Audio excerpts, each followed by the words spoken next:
Welcome and good morning, dear colleagues, ladies and gentlemen, to this, the European Union Agency for Asylum's launch of our 2024 Asylum Report.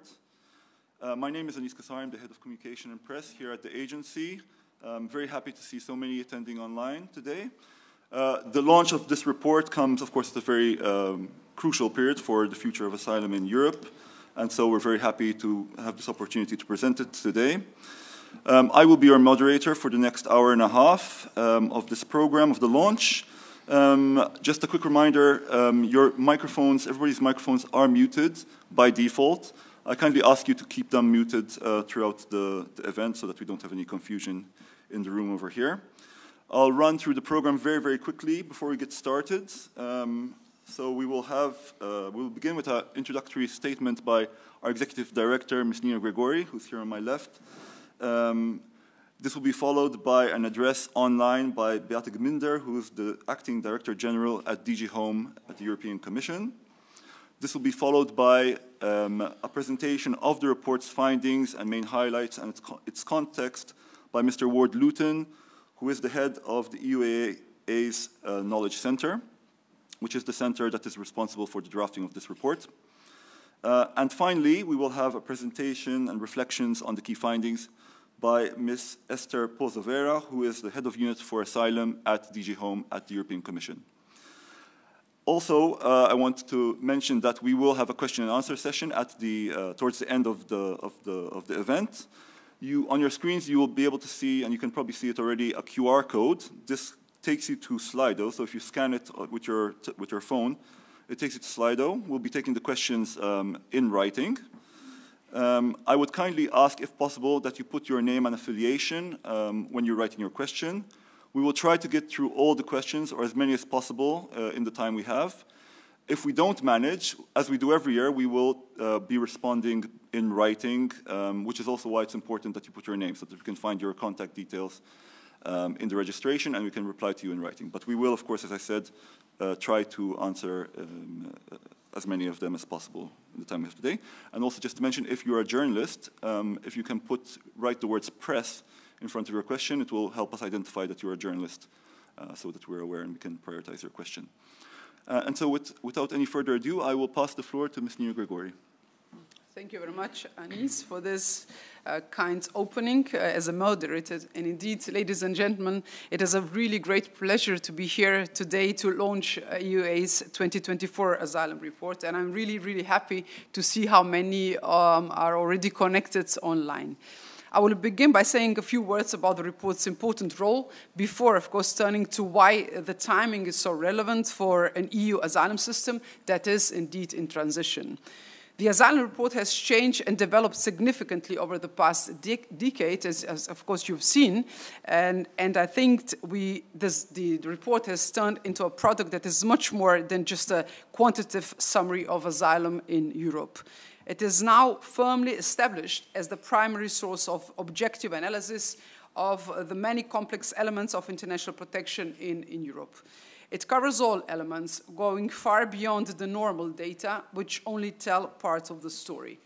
As noted by Commissioner Johansson last year, any serious asylum practitioner should have a copy on their desk or on their computer.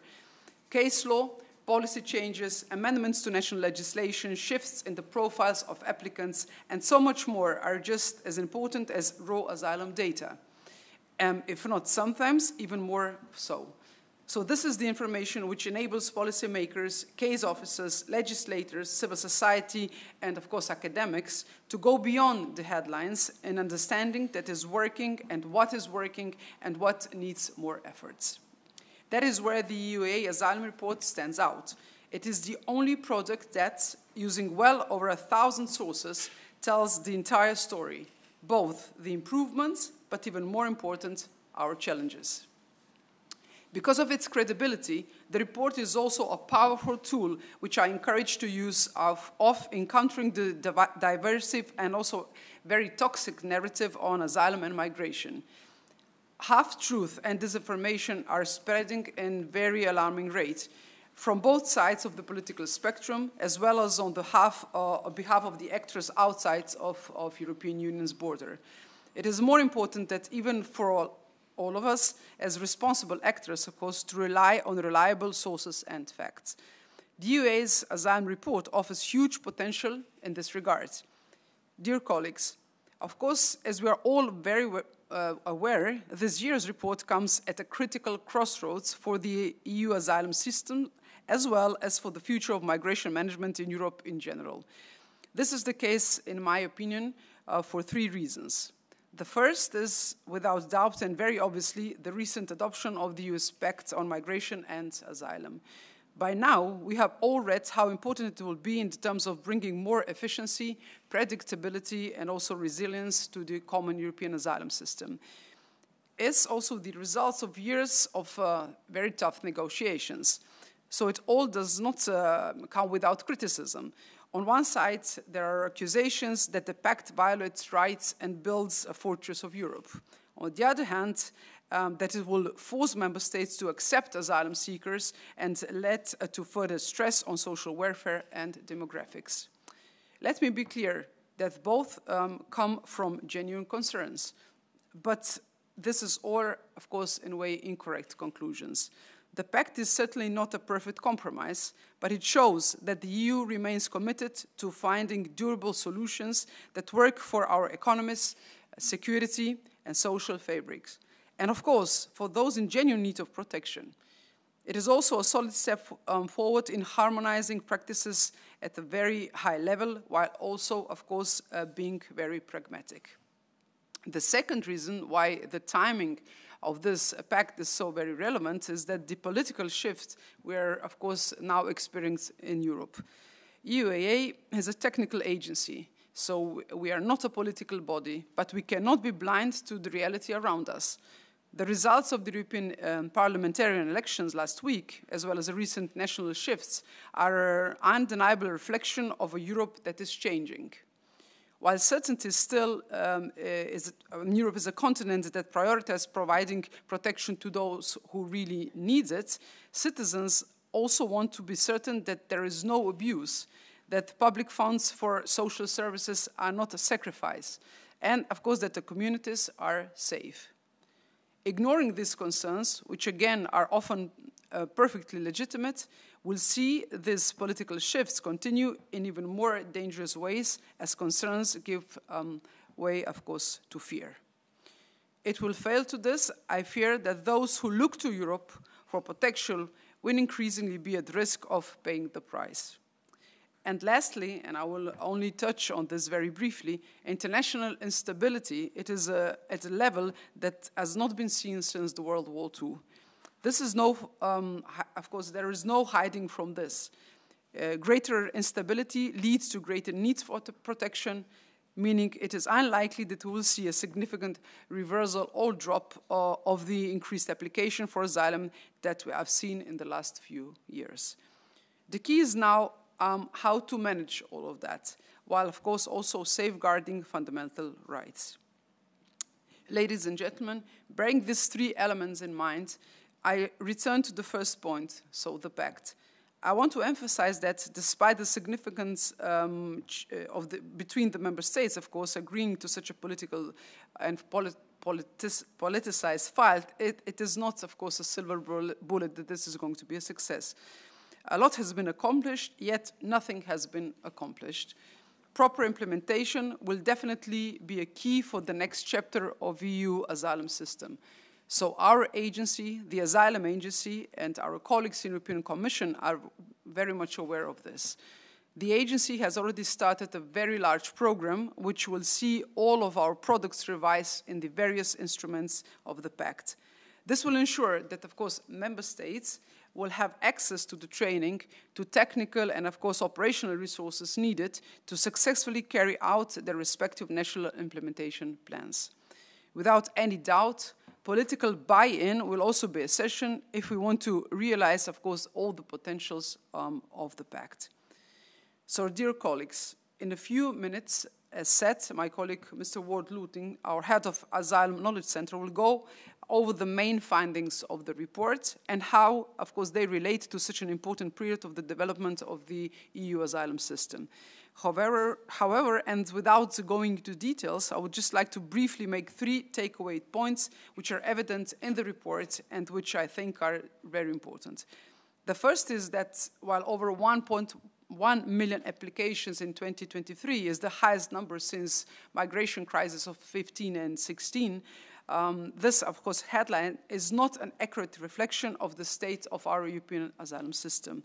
While, of course, it means that national authorities are under increased pressure, it has also been evident that there is a greater resilience and capacity to manage such numbers. National authorities have learned a lot from the situation several years ago, as well as the Ukraine crisis and, of course, even COVID-19. For example, many systems have become more efficient through the use of digital tools. As such, while of course the pressures on some countries have been significant, and overall EU level, we have not seen a so-called crisis as we had 8 years ago. The second point is indeed that while we have not seen a crisis situation, when it comes specifically to reception, the situation in several member states has been really challenging. So several European countries, which already have a housing crisis and high inflation, have found a particular difficult to accommodate applicants for international protection, while also balancing with the needs of citizens. This means that, of course, in the cases, material reception conditions have been below EU standards, and we have also witnessed a rise in homelessness among applicants. My final takeaway is that, of course, courts are playing an increasing role in fostering convergence in EU. Both the Court of Justice on the EU level, of course, and, of course, the national courts have continued to review national legislation, policies, practices, and have issued judgments that have improved alignment with the EU acquis. I mention this point as the critical role of the court is often overlooked. In the EUA, we place great importance on fostering training, facilitating exchanges, and providing resources for and to judges. Indeed, as the debate on asylum and migration continues to be very politicized, the courts will continue to be an important safeguard to the integrity of the EU asylum system in the future. Ladies and gentlemen, I conclude by again highlighting that we are at a crucial point in the evolution of the world's only multinational asylum system. The next year or two will be so important in terms of successfully implementing the pact and realizing its full potential. I have absolutely no doubt that the EU will yet again demonstrate that it can continue to protect those in need with even more efficiency and with full respect of fundamental rights, while also showing skeptics that this next chapter is an interest of us all. Thank you very much for your attention. Thank you very much, Ms. Gregori, for those interesting remarks and insights into the context also of the report, because this is not a standalone report, of course. I also want to mention that we have put the Slido number in the chat, so if you're unable to scan the QR code because it might be a bit too small on your screens, you can enter the Slido number and you can put your questions in that method as well. And so now we will turn to Ms. Beata Gminder, who is the Acting Director General at DG Home at the European Commission. Thank you very much for joining us this morning, Ms. Gminder. The floor is yours.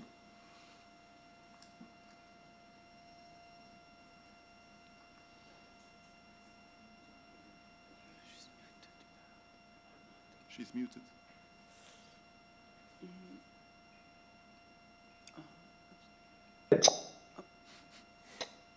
Is it now better? Yeah. Yes, we hear you now. Yes. After all this digital work, we still don't manage to unmute. I would like to say that I'm very pleased to be here with you today.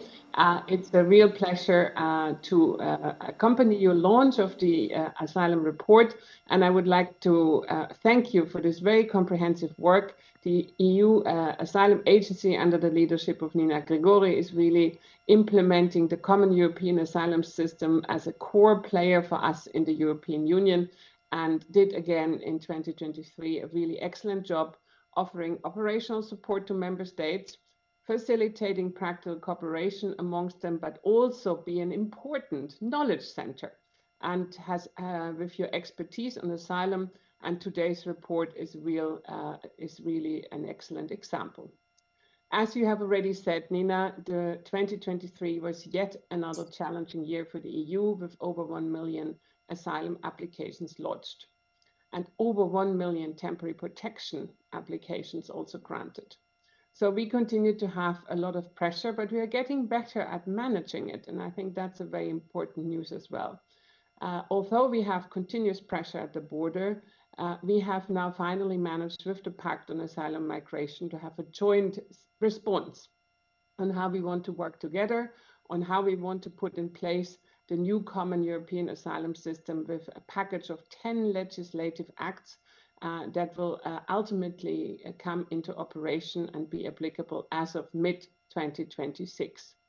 The Pact sets the stage for a fairer, more efficient and more sustainable framework to manage migration. It sets up a common European system for managing migration in normal times, while it's also catering for crisis situations. All of the Pact instruments are interconnected. Together, they create a system balancing between responsibility and solidarity throughout. And I think that's very important to underline that. A key element of the Pact is the creation of a new seamless approach to further enhance the effective management of the external border. All irregular migrants will be registered and be subject to a screening of their identity, of their security risk, their vulnerability, and their health. This includes persons apprehended within the territory who have not been subject to screening or a border check as well. The same applies to all persons who apply for international protection at the border crossing point. So we have one unique system at the border. In a second stage, a mandatory border procedure will apply for those who are likely not in need of international protection, present a security risk, or misled the authorities. Another key of the Pact is the enhanced solidarity between member states, and particularly those member states that are under considerable pressure. The Pact introduces a solidarity mechanism with minimum thresholds of 30,000 relocation and 600 million euro of financial support at union level. And we must respect these minimum thresholds for solidarity at all given years at any given time when we're calculating who should contribute how much to the solidarity pool. All member states will have to participate in this solidarity pool, but they can choose what solidarity measure they want to use, be it relocation, be it financial solidarity, or also in-kind support. For example, giving experts to the European Asylum Agency. Therefore, the Pact will also contribute to further convergent and efficient asylum procedures. And I think that's a very important part also of today's report. And this convergent asylum procedures with a possibility of processing applications from certain groups of migrants also in an expedited border procedure. At the same time, and this is very important to underline, the Pact strengthens safeguards guaranteeing protection of the fundamental rights of vulnerable groups, of minors and of families with children in particular. Throughout, there has been really a careful balancing between the legislators to ensure that fundamental rights are respected at all stages of the procedure. The screening regulation sets up an independent monitoring mechanism to ensure that the fundamental rights of the persons being screened are respected. And this fundamental rights monitoring mechanism will also apply to the border procedure. Last week, as you have probably already heard, in the Commission, we adopted the Common Implementation Plan for the Pact. It sets out 10 key milestones for all member states in 10 building blocks, and it gives member states a kind of pathway to achieve what they have to achieve in 2 years. We expect now the member states to come forward with a national implementation plan by December, where they will identify what they would need to have to do, including also their needs for support. And this support can obviously be financial support, but it can also and will be support of the EU agencies, and particularly the EUAA, that will then also play an important role in supporting the member states to prepare for the implementation of the pact. And of course, it will also be a big contributor to monitoring how the pact will be implemented in the member states over the years to come. So I would like to thank you again for your great contribution, praise the high quality of today's asylum report, remind that we have common challenges ahead, but we have now a clear system and a clear plan in place how to manage them, and wish you a continuous very good debate in this webinar. Thank you very much.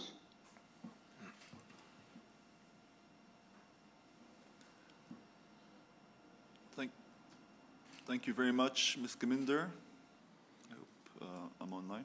Mm-hmm. Thank you very much, Ms. Geminder, for that presentation and for explaining to us a bit about the pact and the significance and also the importance which it took into consideration in balancing both an efficient system, forward-looking system, but also without sacrificing fundamental rights, of course. So that's really important. I also just will remind again the audience that you can ask questions via the Slido app. So you have the QR code on the screen. It should be on the screen if it's not there already. And also on the chat, again, I'll remind you the Slido number is in the chat itself as well. Before handing over to Mr. Luton, those of you attending have received the report in your mailboxes this morning and also on Friday, I believe. So you have all the resources there. The press release was also sent out. You can find it on our website. And of course, the report itself is also on our website. So you can go to our website if you don't have it. And so I will hand over to Mr. Luton to present the main findings of this year's report. Okay, thank you, Anis. And indeed, we're very glad to have this asylum report now on the table. Those who have been following us for several years have seen that it's already a bit streamlined compared to previous years. We are really looking into making it more lean, more dynamic, more analytical also in the future. But we're very glad with what we have on the table. I'll just present a few highlights. Of course, there's much more information in the report itself, so we invite you all to read it carefully. Maybe just let me see if this works. It does. So some main developments. We already heard from the introductions. In 2023, due to the continuous increases in the number of asylum applications, combined with the continued presence of millions of temporary protection holders from Ukraine, the EU has been confronted with a record number of persons seeking protection on its territory. And as I will show in this presentation, this has caused quite a lot of pressure on national asylum systems, a pressure that was also felt beyond the typical administrations or government services directly responsible for processing applications or hosting applicants. In several member states, this situation was referred to as an asylum or reception crisis, and comparisons were made with 2015 and 2016. However, there were many differences with 2016. But the shared impact on member states did help forge the long-awaited agreement on the Pact on Migration and Asylum, a large set of legal instruments that aim to address many systemic shortcomings and make the common European asylum system truly crisis-proof. Let's maybe start with Ukraine, where war continues to rage. In 2023, there were around 1 million decisions granting temporary protection to people fleeing the war in Ukraine, which brought the total of people under temporary protection to over 4.3 million by the end of 2023. The activation of the Temporary Protection Directive in 2022 has ensured that persons fleeing Ukraine could easily access protection without having to undergo an individual asylum procedure, and this is deemed to have been successful in preventing a collapse of the asylum system across the EU. Still, as refugees from Ukraine need housing, education, access to national health systems, etc., the numbers have put quite a heavy strain, in particular on reception systems and general care services, and have led to an extremely high per capita pressure in some member states. With no solution in sight for the war in Ukraine, the question what after temporary protection has kept many busy in the last year. Just a few days ago, member states have agreed to extend temporary protection for another year, until 2026, which will continue to provide legal certainty and avoids a spillover into an already burdened asylum system. At the same time, we see already that several member states are allowing temporary protection status to be converted into other statuses, residence permits for employment or family reunification, offering a longer-term perspective. Then moving to asylum, it was already mentioned over 1.1 million applications for international protection were lodged in 2023, which was indeed the most since 2016. And when looking at the distribution per month, the number of applications lodged was almost consistently higher than in 2022. The increase in applications can be attributed to a number of factors, but it should in itself not come as a big surprise. Looking at the global picture, the drivers underpinning forced migration, including into the EU, are many and are likely to further exacerbate. There are multiple wars, armed conflicts, situations of grave human rights violations, extreme humanitarian crises, in addition to mass displacements due to natural and human-made disasters. UNHCR reported a historical high of 120 million displaced people globally by April 2024, more than 75% of which were hosted in low and middle income countries. Asylum applications in the EU in 2023 were primarily lodged by Syrians, Afghans, and Turks, accounting for over 1/3 of all applications lodged in EU plus countries. While there were significant increases in applicants from Syria, plus 38%, and Turkey, plus 82%, the number of Afghan applicants actually decreased by 11%. Venezuelans and Colombians, who ranked 4th and 5th, applied in record numbers for the second consecutive year. Also at lower levels, nationals of other Latin American countries have lodged record numbers of applications in 2023. Shifting the focus to Africa, there was a sharp increase in applications by Moroccans, Egyptians, Guineans, and Ivorians. All four applied in unprecedented numbers, as did nationals of the Democratic Republic of the Congo, Sudan, and Cameroon. In addition, there was a 6-fold increase in applicants from Burkina Faso compared to 2022. Unprecedented increases in applications have also been reported by nationals from Bangladesh, Sri Lanka, and Nepal. And finally, also record numbers of applications by Palestinians have been reported since the summer of 2023.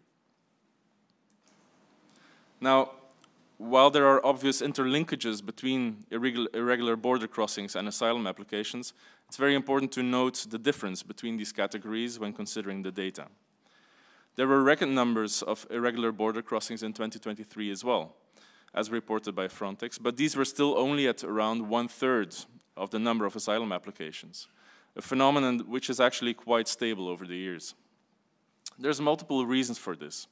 Not everyone crossing borders irregularly applies for asylum, and also not all asylum seekers enter irregularly. The Latin American applicants, for instance, can travel into the EU without requiring a visa.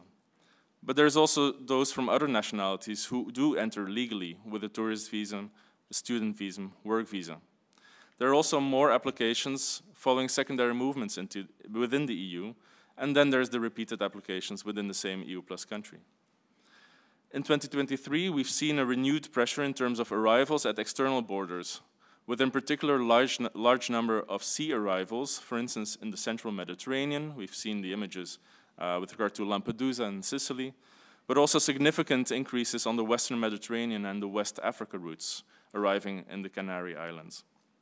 Activity on the Western Balkan route continued to be high, despite decreases compared to the previous year. In particular, the pressure at the eastern land border with Belarus, and now also Russia directly, continue to raise concerns about instrumentalization and hybrid attacks. Most affected are the Baltic countries, Poland, and most recently, Finland. The crisis response to such hybrid attacks, including state of emergency measures, have often raised questions with regard to access to procedure and possible refoulement. Also beyond those specific situations, and not unlike previous years, reports about and investigations into preventing access to the EU territory and limiting access to national asylum procedures were quite widespread.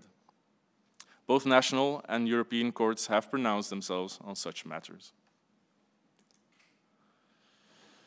Besides operational integrated border management measures and dedicated route-based action plans, efforts were also made to help stem these flows, break smuggling networks, and prevent death at sea through diplomatic efforts, reaching a range of partnership agreements with third countries that include, amongst many other things, also some elements of border management.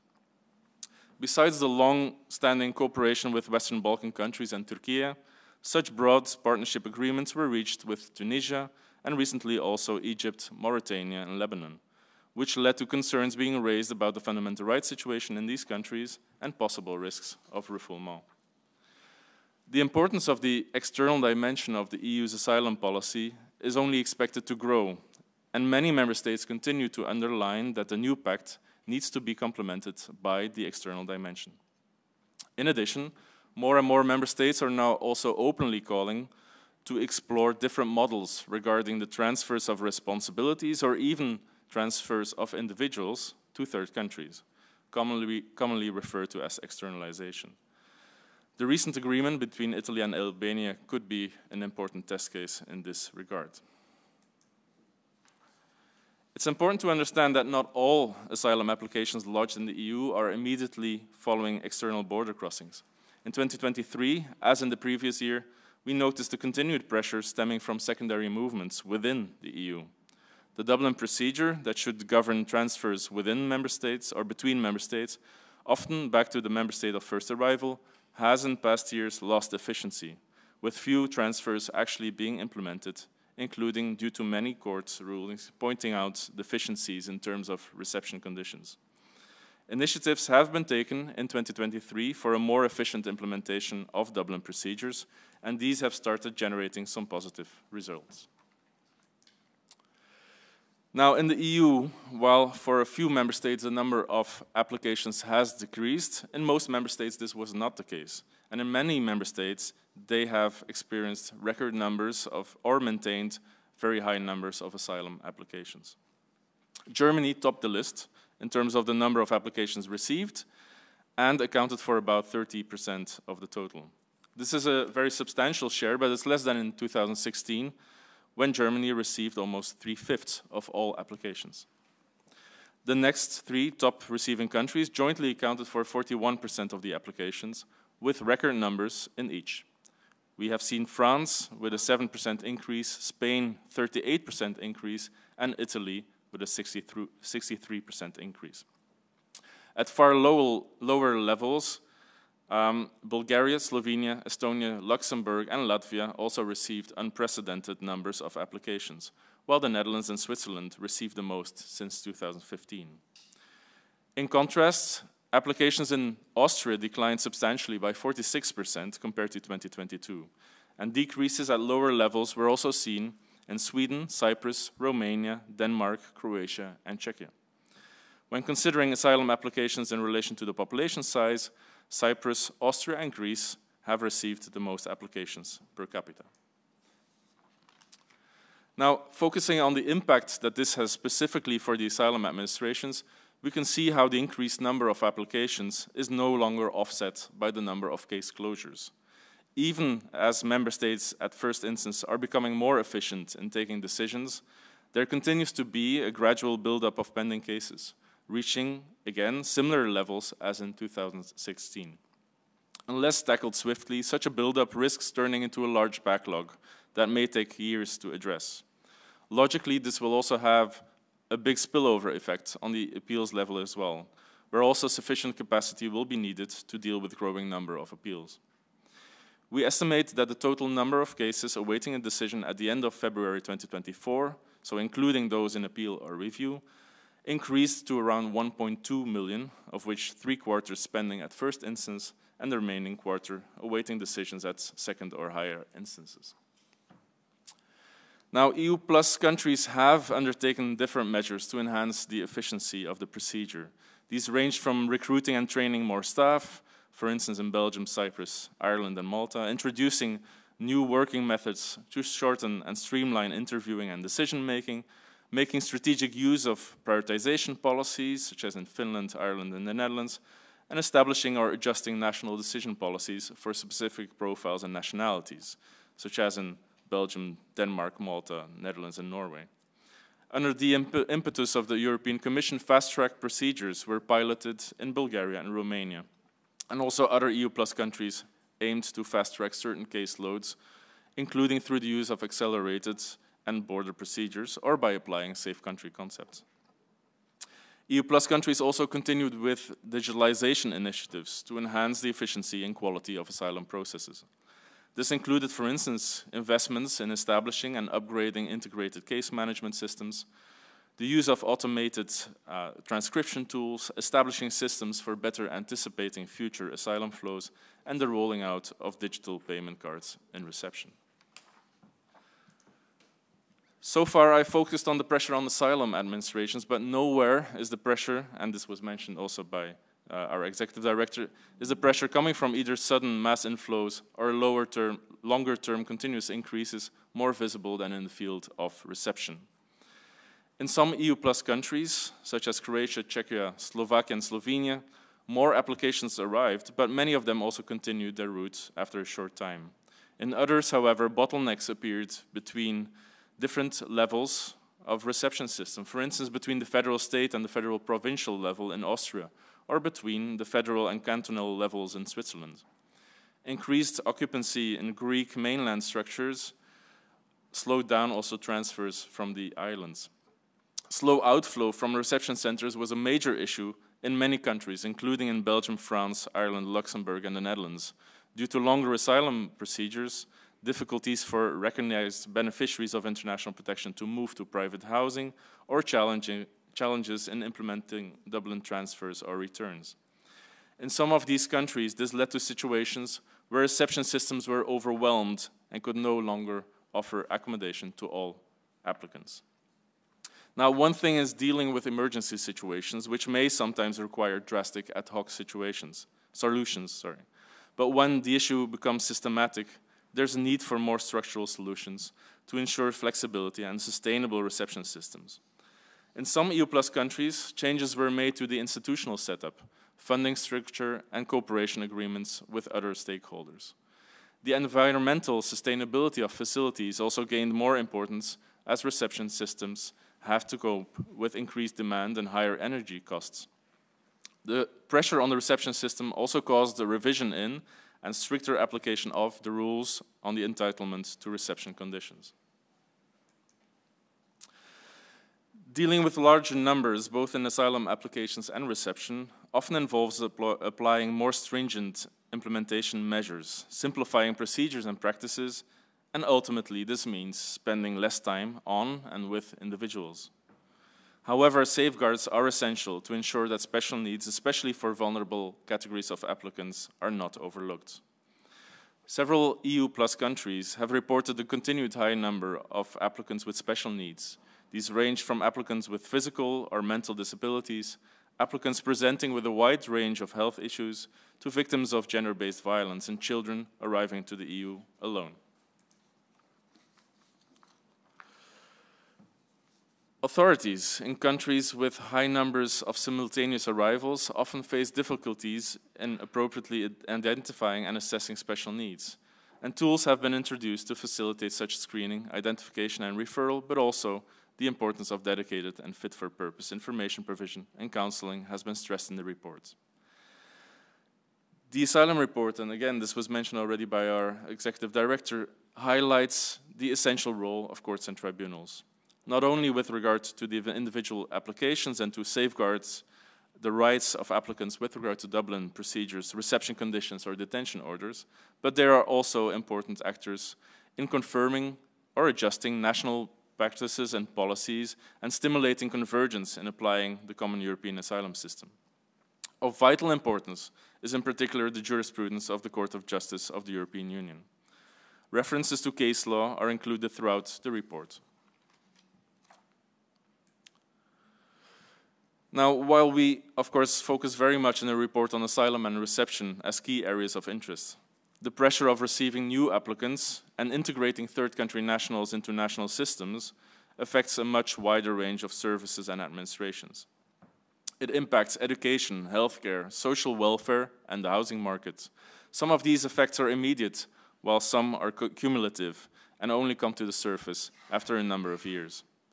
Some of the public debates we have seen in the last years, and especially in the build-up to the elections in many member states, are not as much about whether we can hand procedures in time or whether we can offer the exact number of beds to those arriving.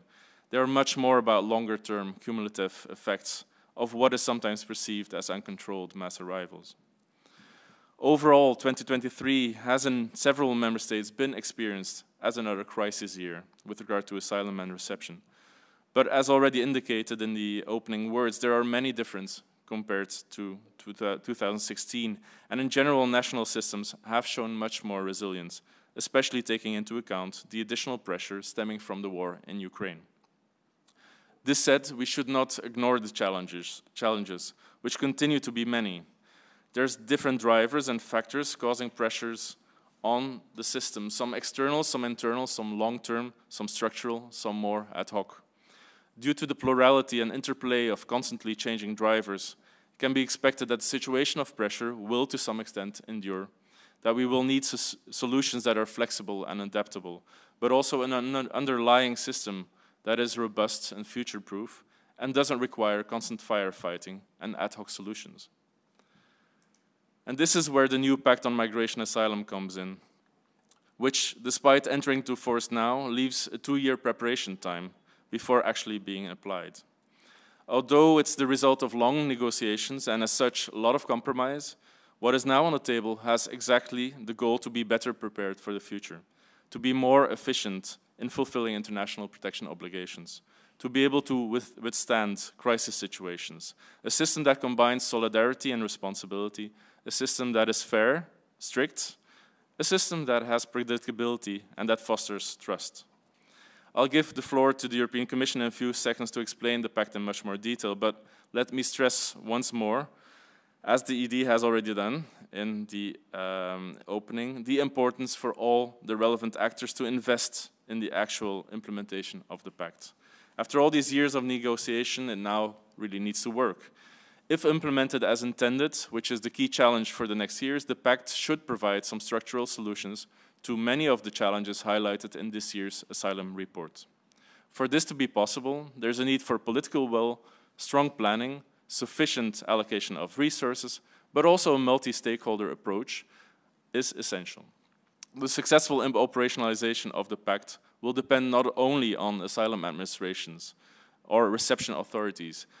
There's also an important role to play by courts and tribunals, by legal representatives, by civil society organizations, by education, health, and social services. If indeed we want to use the opportunity of a kind of reset, all noses will need to point in the same direction. The Asylum Report does not only include information on practices and developments in the EU plus countries, it also gives information about EUAA activities, be it operational support, training, asylum knowledge, and capacity building in third countries, but also how the impact of these activities have been evaluated. I need to emphasize that also for the EUA, the implementation of the pact is now our #1 priority. It will require a lot of flexibility and adaptability from our end as well. The pact will play a pivotal role in converging national practices, and this has always been one of the main goals of our agency. Our guidance, standards, practical tools and training will gain even more importance in this new era, all of which will need to be adapted to the new instruments so that they can be really the basis on which national practices can be built. The agency's situational awareness activities and products will contribute also to the overall aim of crisis anticipation and preparedness.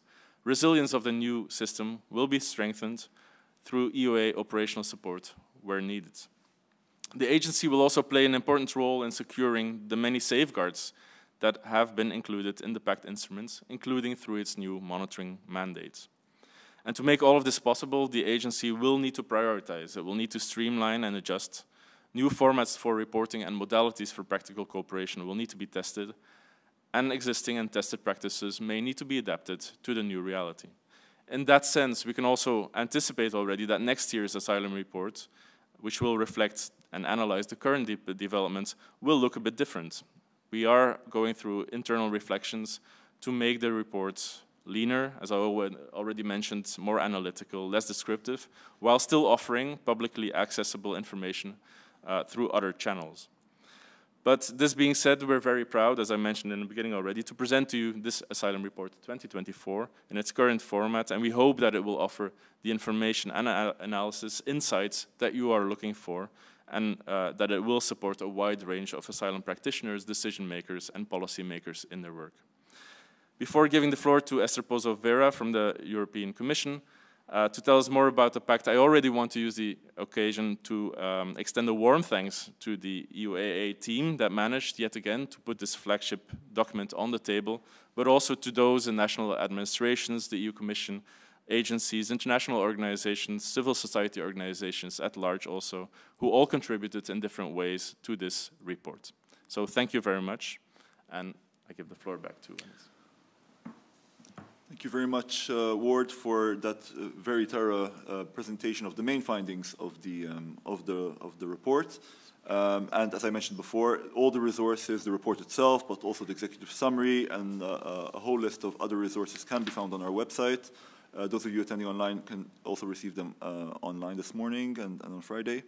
And you can also refer, of course, to our section on the website for news and also the latest asylum trends from also the first part of this year as well.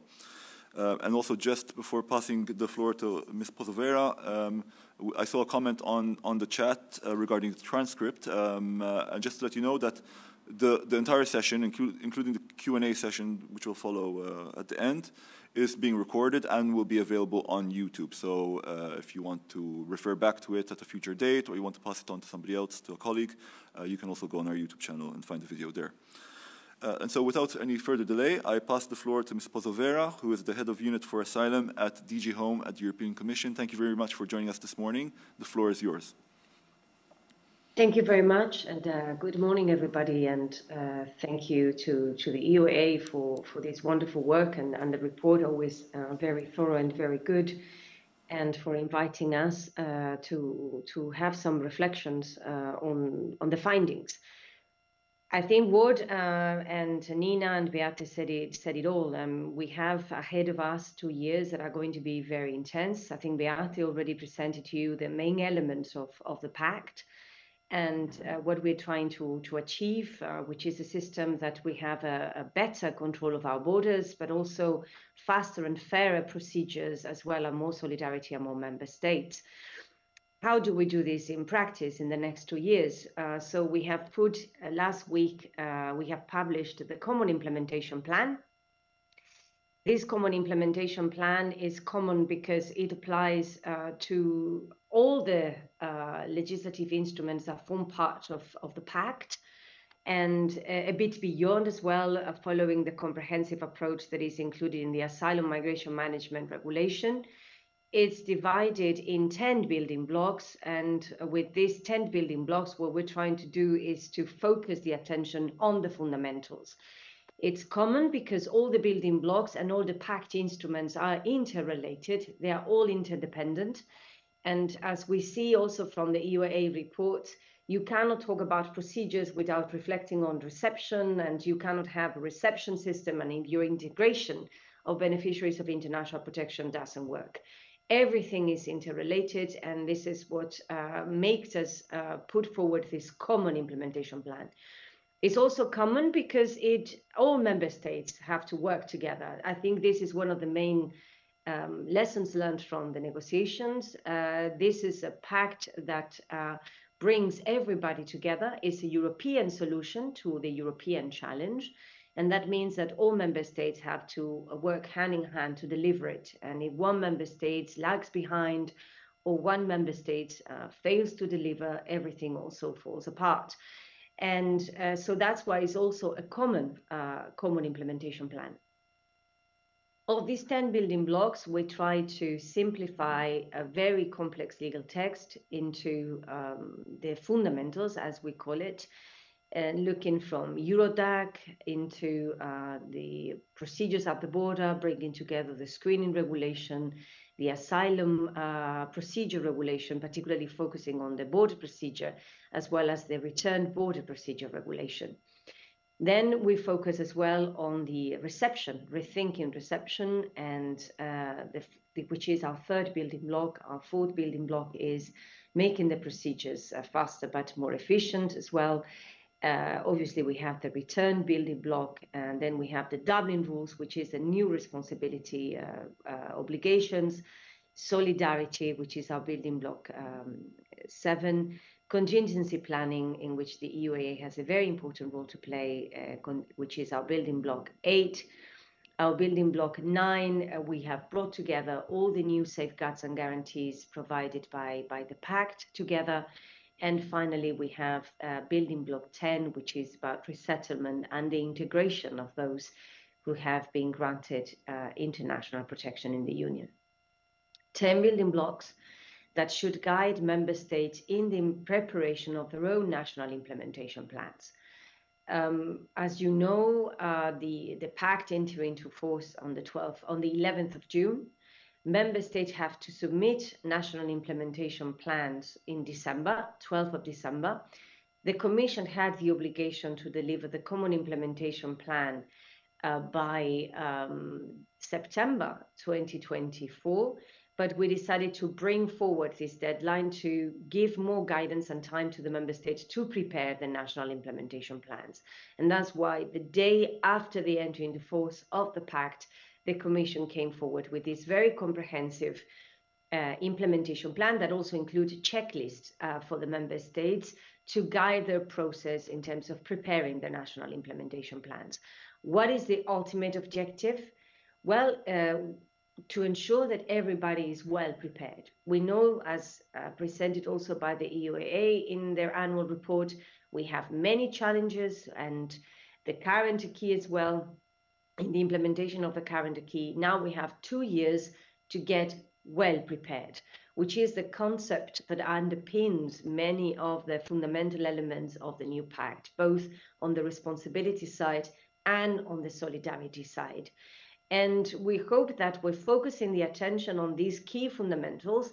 All member states will manage to get the system in a situation that allows them to implement the fundamentals of the Pact in an efficient, fair, and robust way.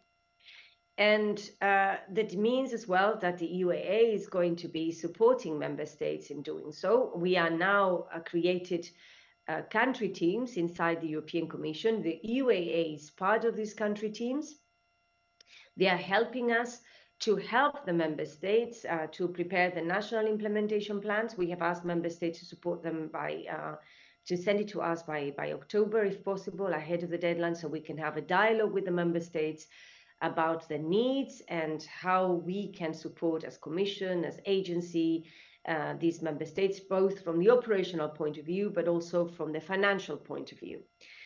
And on this basis, we hope that we will continue building the trust that we have built throughout the last years of negotiations of the Pact, and we will be in a position to deliver as expected in December 2024 as the first step for the member states to develop their national implementation plans, and then by the summer of 2026, which is when most of the legislative proposals will enter into application, with the exception of the resettlement regulation, which will enter into application now. And what is very important for the Commission, as we have said, is that these building blocks, they work together. You can prioritize within the building blocks, but you cannot prioritize between the building blocks. If we want a good border procedure, we have to ensure that the safeguards and the guarantees that are provided for it to work efficiently, but also fairly, are put in place. If we want a reception system that sustains the projected needs of member states, we also need procedures that are efficient. And that also means, as Ward was mentioning, the court and the tribunals, that they have a very important role to play in the appeal phase, but also in striving for convergence. If we want our reception systems to be resilient, we also have to have a good integration of beneficiaries of international protection to avoid that they stay for a long period of time in the reception system for applicants and clogging the system. So everything has to work together, and this is the objective of this common implementation plan and the support the European Commission is going to be providing to member states together with the EUAA and Frontex, EU-LISA, and also the fundamental rights agencies, because they all have a role to play in helping member states to put in place well-prepared systems. Just to conclude, because I think it's important to leave a bit of space for the questions and answers. Ward mentioned we need to have flexible and adaptable systems, robust systems, fair and strict. They are all exactly the same elements that we ensure with the Common Implementation Plan. Common Implementation Plan doesn't mean the same. This Common Implementation Plan creates the umbrella that should help member states to implement their obligations in a flexible way in accordance with the system. But flexible way also means that they all have to ensure the robustness of the system, the rights and safeguards that the system provides for all applicants of international protection in the European Union. Flexibility and adaptability are going to be the key words that have to guide our work in the next 2 years. Flexibility and adaptability together with robust and fair systems. And the member states can count on the European Commission to do so. We will have now, in terms of financial support, the result of the midterm revision. We have about 1.8 billion euros that have been allocated by the European Council to as additional funds, in part to implement the pact. We also have the result of the midterm review that is ongoing. We expect that include about 1.6 billion. Obviously, the money is not going to be enough to cater for all the needs of the member states, so we will need to prioritize. Already in the Common Implementation Plan, the Commission has indicated that obviously the priorities are going to go for those where the co-legislators themselves have guided us in terms of where the financial resources available should go. And this includes the new system for the border, the legal counseling for applicants of international protection. It also is the Eurodac, the reception and the asylum systems of the member states. So I will conclude here to avoid that we repeat what Beate has already said and give enough space for questions and answers. We have a very busy 2 years ahead of us. I think the most important is also to ensure that from day one we are working. Member states have to do their own homework in terms of assessing what is needed to implement the pact. Obviously, they have many things. Some of them were already inspired by some of the practices that member states already have, but all of them we have to step up the efforts to make sure that they are all well prepared, regardless of the geographical position of the member states. Implementation it starts today. It started last week already on the 11th of June. And it's very important that member states to also retro-planning. If they need to build new infrastructure, if they need to recruit and train new people, these have to be factored into these 2 years. 2 years seems like a long time, but in reality it's just around the corner. Because if you know how long it takes to recruit people, to train people, to build infrastructure, it takes a long time to buy the equipment. So we all have to start working very intensively in the next 2 years with the support as well of the EUAA and the other agencies to deliver the plan and to deliver the pact and give a response that our citizens are asking in these troubled years. Thank you very much. Thank you very much, Esther, for really running us through the importance of the next 2 years and all the work that's already been done. You said its implementation started last week. Perhaps it actually started before, because a lot of work has been done, even from your end, I know, in getting ready for this critical implementation part of the pact. We've heard, I think this is a common statement by all who have presented so far today, that it really comes down to implementation now, and that all hands are on the deck to really get this done. And it's not only, of course, us as an agency and the European Commission, so the institutions, as well as member states and their authorities, but also all stakeholders involved, as the board also mentioned himself, so courts, civil society, etc., to really make the most out of what we have on the table right now and what was agreed to by member states and by co-legislators. And so we now turn to the question and answer session. You can see, again, I really would encourage you to please scan the QR code which you see on the slide right now. Also, you can refer, again, as I mentioned several times, to the Slido code which is on the chat. And please don't be shy, please ask your questions. This is a great opportunity to ask some of the key stakeholders and players in managing asylum and international protection in Europe on where things stand and where we're going and these kind of questions you might have. And so I see already a few questions which we have. I'm going to read, so I will read them out loud and then I will pass the floor to those online. Esther, I hope you'll stay with us to answer on behalf of the Commission as well. So first question. Can you elaborate on the nature of EUAA partnership agreements with third countries? Very concerning to hear the EUAA say that the Albania-Italy agreement could be an important test case. And so this question is, it seems more directed to the EUAA. Perhaps maybe Esther after will want to add something, but Nina, would you like to say something?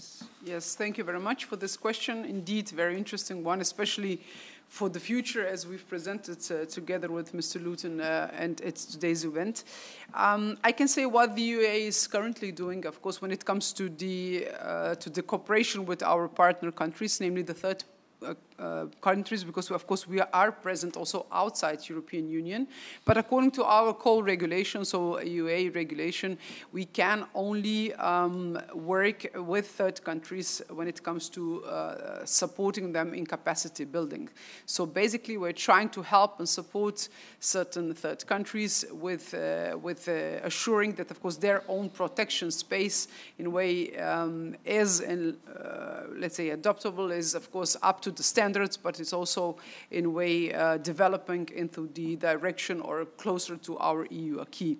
So in this respect, we do have, let's say, a technical, of course, basis for our work. So those are not partnership agreements according to the legislation, but in line with our regulation, we do have so-called roadmaps that we prepare as a technical tool for collaboration with third countries. So we do help 6 Western Balkan countries with their particularities, and we do have with them, so with all of them, roadmaps for technical capacity building. Then we also are working together with other partners under the regional protection programs that have been developed on the level of EU, especially for North Africa, where of course we collaborate with North African countries, and we also have a dedicated roadmap that is active with one of the Northern African countries, namely with Egypt.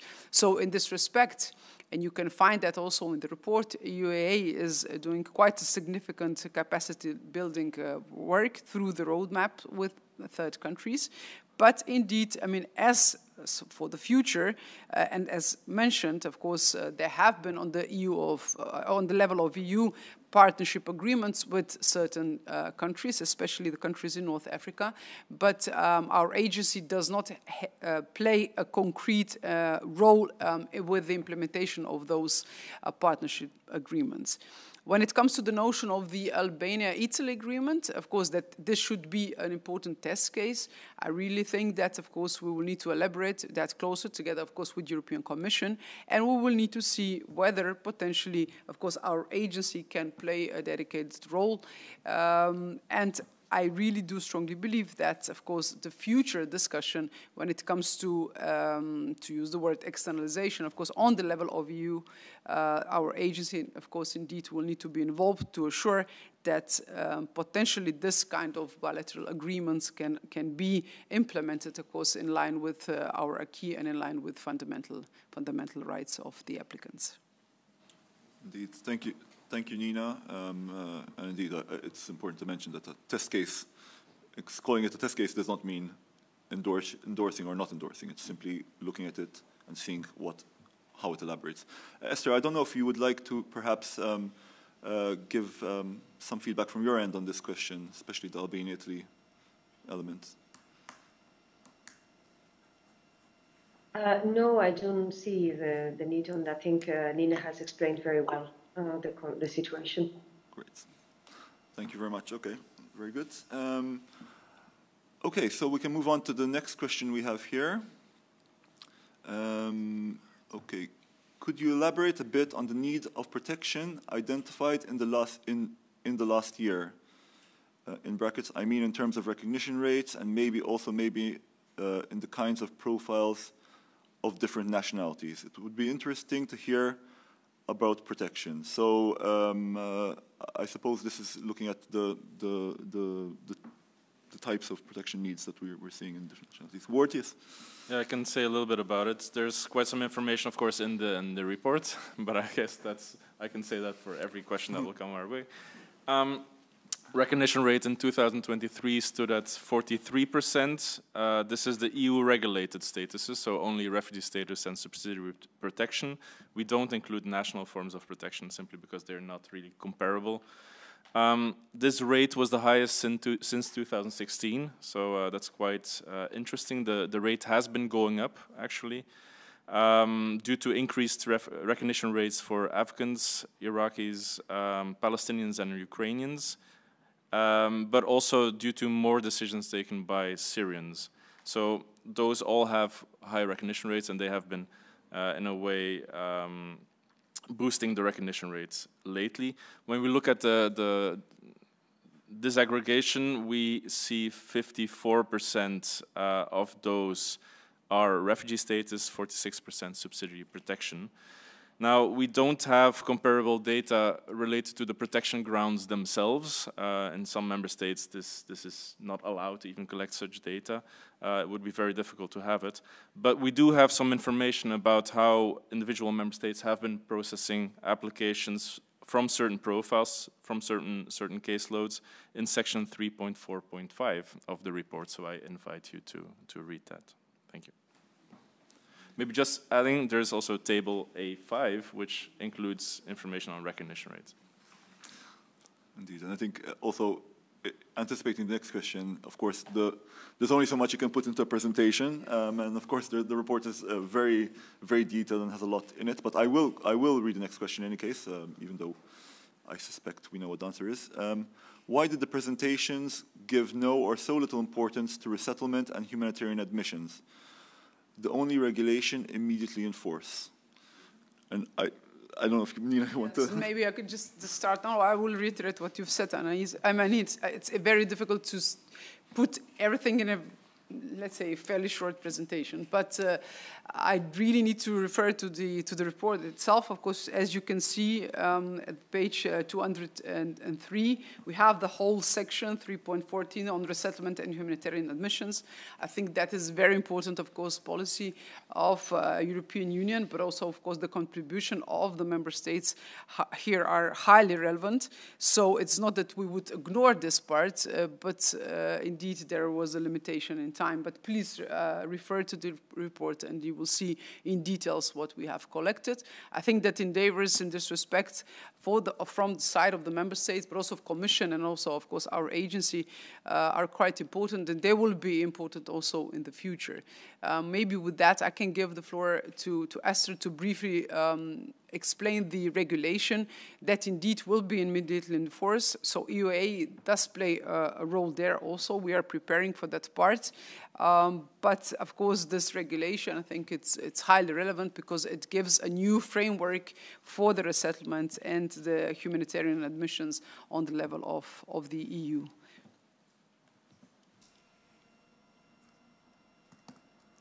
Yes, in terms of the resettlement, actually what we said even in the Common Implementation Plan, we'll remind everybody that the resettlement regulation is the only one of all the pact instruments that enters into application immediately. And that means the member states do not have 2 years. Obviously, what we have now is a period in which we have the scheme is already, the ad hoc systems that we have so far are still ongoing. And basically now the member states are in the process of appointing the national contact points for the resettlement, for the implementation of the Union resettlement and humanitarian admission plans. They have to review and adjust the national procedures. And we are going to convene the high-level resettlement and humanitarian admission committee. And this is where the Commission, and this committee is the one that is going to discuss and advise the Commission on the implementation of the resettlement regulation. And the high-level committee will provide steer to identify the geographical priorities from which admission should occur. And we're also going to make the first proposal for the 2-year Union resettlement and humanitarian admission plan. And if you see this, our idea is that by 2025, we will adopt the proposal that has to be then presented to the Council for, because it is the Council the ones that sets out the new, the first Union resettlement and humanitarian admission plan for the period 2026-2027. So indeed, it's applicable immediately, but obviously there's still a little, some preparatory actions that need to be implemented. Most importantly, the Commission has to convene this high-level resettlement and humanitarian admission committee, and then so that it allows us to prepare the first Commission proposal for the adoption of, by the Council, the first Union resettlement and humanitarian admission plan. Which will cover the period 2026 and 2027. And here, of course, we also count on the Commission Resettlement Expert Group, but also on the EUAA Resettlement and Humanitarian Admission Network that will help us to also share best practices and enhance capacity among the member states. So for sure, this is one of the priorities for us. The Commission is completely is committed to enhance legal and safe pathways, and the resettlement framework regulation it's one of the cornerstones of the pact. I hope I replied to the question. Thank you. Yes, thank you very much, Esther and Nina, for answering that. We have a question on statistics. What statistics exist at EU plus level regarding subsequent applications and their outcome? Ward, perhaps you? We have we have repeated applications in table A1 in the Asylum Report in 2023. It stood at 87,926, which is 6.9%. Which is actually lower. It's 1.4% lower than in 2022. So we have those data. We also have it, if you want more updated statistics on this, we have it in our public latest asylum trends page on the EUA website, where you can see those data. Those are euaa data, early warning and preparedness system data. There is, of course, also Eurostat data on this. Which may slightly differ for different reasons, but the trend definitely should be the same. We also have this data or this breakdown when we look at decisions taken, for instance. So we can also you can also see for decisions taken how many of those were with regard to repeated applications. So yes, there is data on this quite clearly. Indeed, thanks, Ward. And of course, when colleagues and those attending will look at the report, you'll see a lot of tables, a lot of annexes, which have a lot of detailed data. And it's worth noting, I don't know if we mentioned this, but this is the first report where we're using our own early warning and preparedness system data in the report. So this is a novelty of the first time we're doing this here at the EUA. Okay, next question we have about, just checking the clock, we have about 10 minutes, so still some time. What is happening with the revision of the Returns Directive, and will it be part of the implementation procedure by 2026? Nina, would you like to? I think that's the question for Esther, Esther, because our agency does not have indeed amended when it comes to returns. Fair and enough. Of course, it's a proposal, so Esther, please, if you can. Well, as you know, the Return Directive is, there was no agreement inside the European Parliament, so I think we have to wait and see what the new Commission will do. Obviously, the Commission is still very much committed to getting the reform done of the returns directive, but we will have to reassess the situation with the new Commission and the new European Parliament. So we hope indeed that ultimately we will have a new legislation on return that will match the ambition that we have in terms of return on those that are rejected asylum applications. Okay. Thank you very much, Esther, for that, and we'll stay tuned to see what happens in that regard. Okay, and another question. What is the place of legal migration in the EU Pact? So I suppose, is there something regarding legal migration in the Pact? Officially, the legal migration directives are not part of the Pact, but I see them included in some explanatory schemes on the Pact. I would be grateful for your comment on this matter. So, legal migration within the context of the Pact. Esther, perhaps you have something you can say? Yes. Yes, indeed. Actually, if you look at the Asylum Migration Management Regulation, we have the comprehensive approach. So if you look, it's Articles 3, 4, and 5.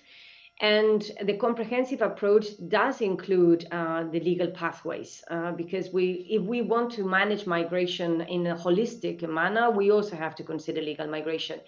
And if you look at the Common Implementation Report, obviously it's not part of the 10 building blocks that the member states have to put in place by 2026. But however, we stress in the Common Implementation Plan the importance of legal pathways as a key tool to manage migration in a comprehensive manner, but also to foster cooperation with countries of origin and transit. And ultimately, this will contribute also to the reduction of irregular migration. So as you know, we have a package that is still on the table on talent pools. And we have also very much engaged on the global gateway strategy. So these elements, although not formally speaking part of the 10 building blocks that the member states have to deliver, it's still very important for a good comprehensive approach to migration. And that's why we included them into the Common Implementation Plan, separated from these 10 building blocks, but still with very important messages. So I will invite you to read the Common Implementation Plan, in which we are actually presenting the importance of legal pathways and legal migration for the whole holistic implementation of the Pact. So we obviously have the EU talent pool, we have the skills and talent mobility package, we have the labor migration platform, and we're going to continue promoting safe and legal pathways for the Union. Thank you. Thank you, Esther. Okay, I think this is, let me just see what we have here. Okay. Next question is there or will there be a formal mechanism for civil society consultations with the high-level committee for resettlement? So this is about the involvement of civil society. Just to mention, of course, that in the EUA we have the consultative forum, which is, has an independent role now, or semi-independent role, quite independent role, in our new regulation. And we rely on them a great deal for consultations on all our work. So this is just to mention that on the side of the agency, we really prioritize the role of civil society in all our work and what we're doing. I don't know who we can address it to. I guess Esther as well, if you don't mind, Esther. No. I know that actually I'm not responsible for the resettlement regulation, so unfortunately I don't think I can provide a very detailed reply. What I know for sure is that the civil society organizations can be invited to the high-level committee, but they are not members. This is how the legal basis is structured. But for the time being, I cannot provide more details on this. Thank you. Okay, perhaps what we can do is then we can also look a bit into it and also reply in writing if we can know who asked the question, of course, because it's put down as anonymous. So if you want some more details, please send us your name and your email address and we can answer you. Okay, this one was asked. We have a question on the Albania-Italy agreement, but I think we answered this already.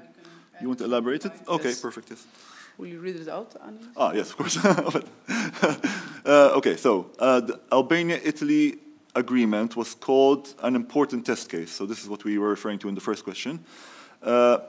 This looks as a call to others to establish such systems with their neighbors as well. Is this, does this represent the EUA's view of future dealings with the new asylum claims? Mm-hmm. Yeah, thank you very much for this question.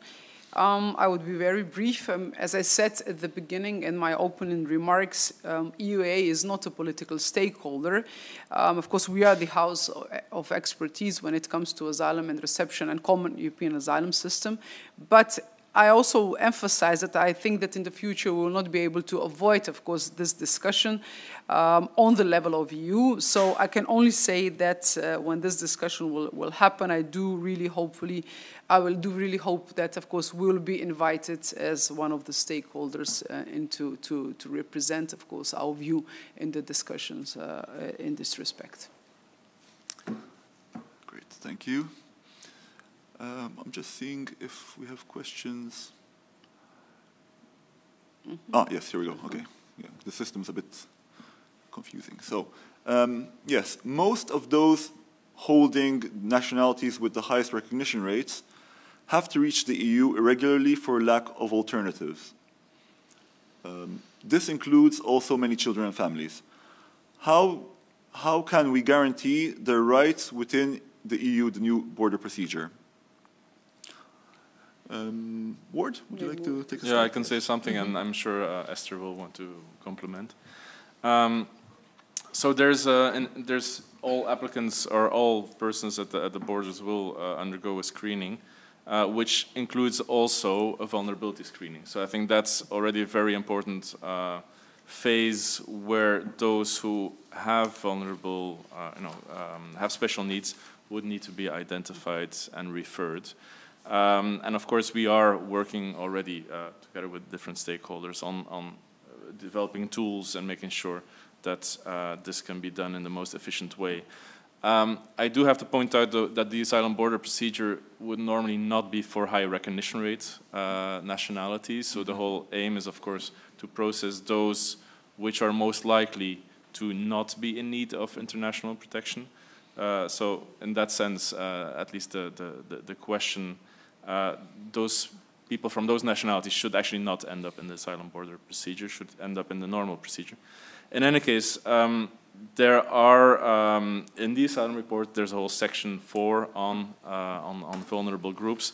And of course, we, in the EUA, we're doing quite a lot of work on this. And we also have a project specifically under our PACT program to really look into all the possible needs that stem from the new instruments and how we as an agency can address those through, of course, developing specific training, developing tools, practical guides, and the necessary standards and indicators. We have a lot of those already, but of course they will need to be adapted to the PACT as well.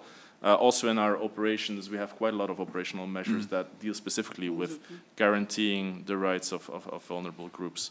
So in that sense, I think this will just continue.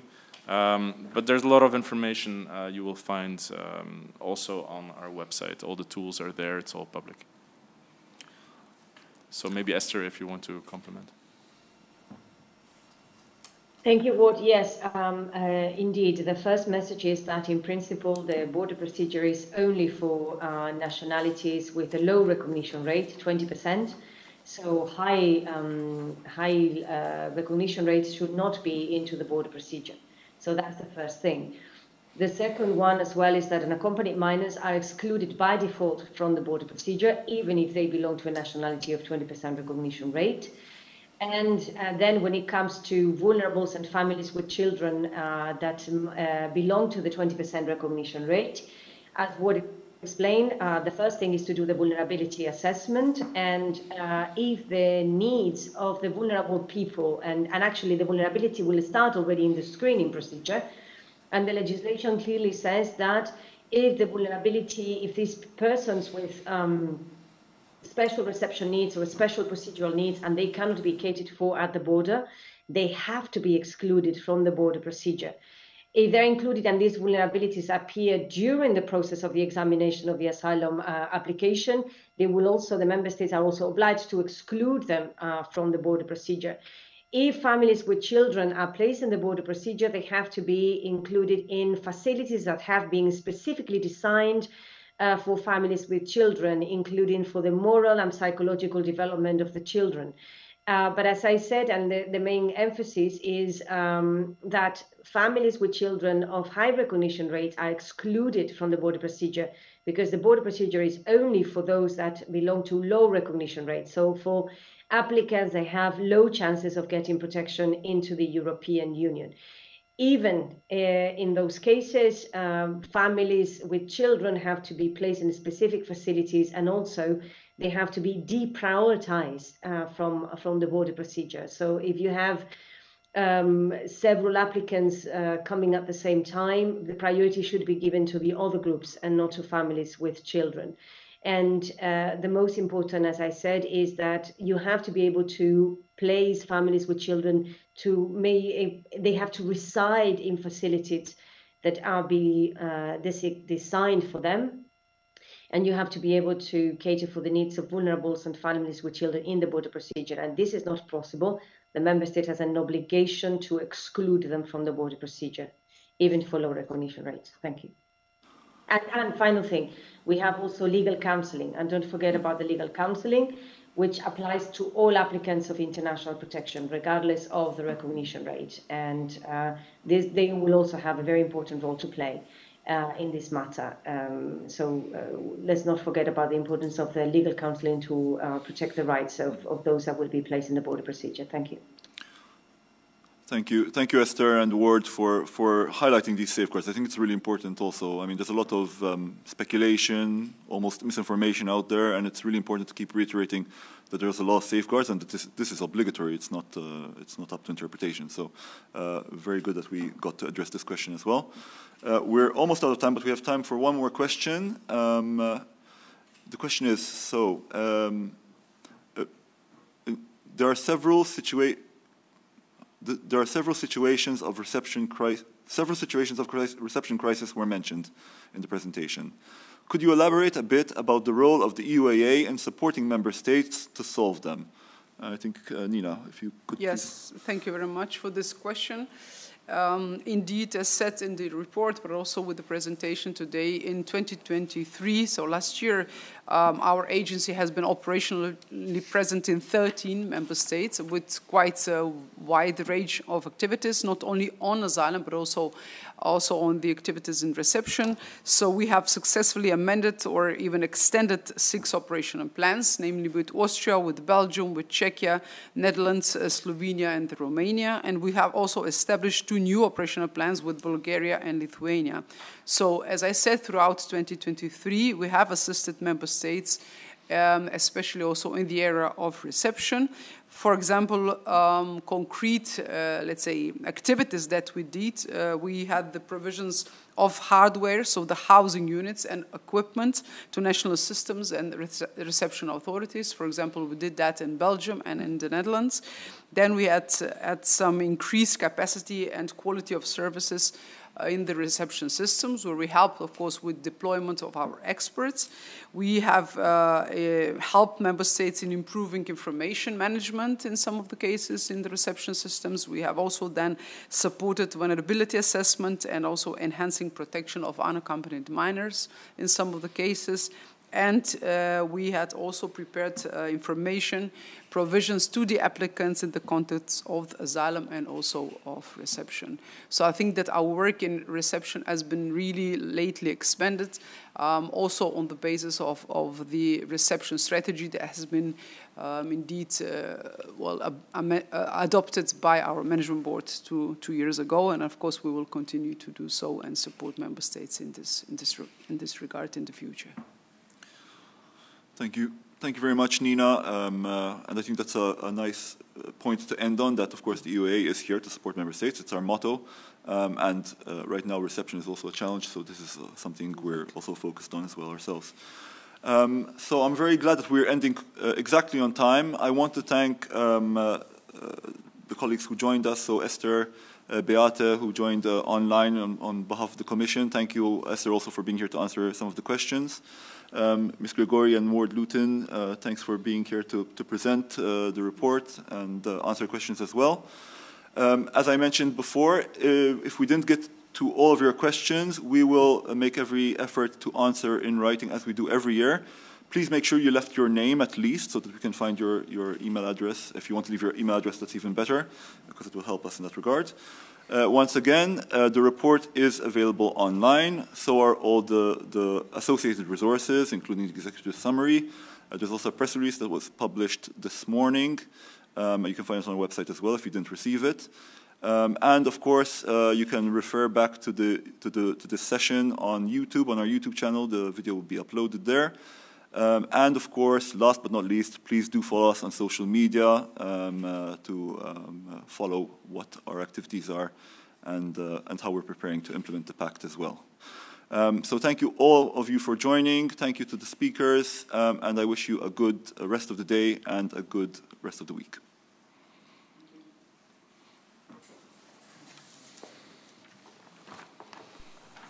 The EUAA Asylum Report is the most comprehensive and trusted source of information on international protection in Europe. Over 1,000 reliable sources are consulted to report on developments and policy discussions in asylum.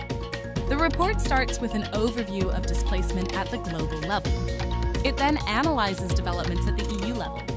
And finally, it narrows in on the national level, describing changes to legislation, policies, and practices in EU+ countries. To break down the information, a number of additional resources accompany the Asylum Report. The main report is available as an ebook and a PDF. To make the findings accessible to a broader audience, the executive summary of the report is available in 30 languages. A series of fact sheets allow readers to zoom in on specific areas of asylum. The sources which are cited are available in a separate report, which can serve as a useful tool for researchers and students. To help readers identify specific developments in legislation, policies, and practices, the National Asylum Developments Database is available as a PDF and as a searchable online tool. Here you can filter the developments by country, year, and topic. And finally, the EUAA Case Law Database presents judgments related to international protection. Its unique features include summaries of cases in English and a powerful search engine. Anything you ever wanted to know about asylum is in the Asylum Report, the go-to source of information on international protection in Europe.